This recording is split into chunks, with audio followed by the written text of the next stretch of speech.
எத்தனை சகாயங்கள் பூமியிலே வலப்புறம் இடப்புறம் தெற்கு மேற்கு வடக்கு கிழக்கு எங்கிருந்து வந்தாலும் கர்த்தரிடத்திலிருந்து வருகிற சகாயம் போல வந்து இருக்காது.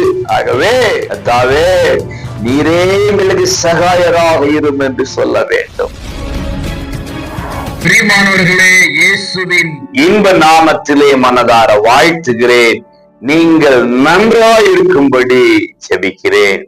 உபாகமம் 33:7 அவன் கை பலக்க கடவது, அவனுடைய சத்துருக்களுக்கு அவனை நீங்களாக்கி விடுவிக்கிற சகாயராய் இருப்பீராக என்றான். பிரியமானவர்களே, யூதாவின் கை பலக்க கடவது.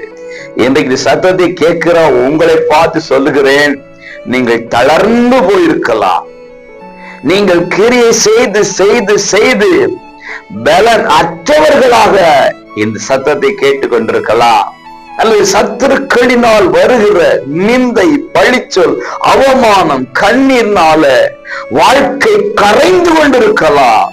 கர்த்தர் சொல்றார், நான் உனக்கு சகாயராக இருக்க போகிறேன், உன்னை பலப்படுத்த போகிறேன், தளர்ந்து போன உன்னை திடப்படுத்த போகிறேன், தள்ளாடுகிற உன்னை திடப்படுத்த போகிறேன், உன் கண்ணீர்களை மாற்ற போகிறேன், உன் இடுக்கங்கள் இக்கட்டுகள் எல்லாவற்றுக்கும் நீங்களாக்குகிற சகாயர் நான் தான் என்று கர்த்தர் உங்களை பார்த்து சொல்லுகிறார்.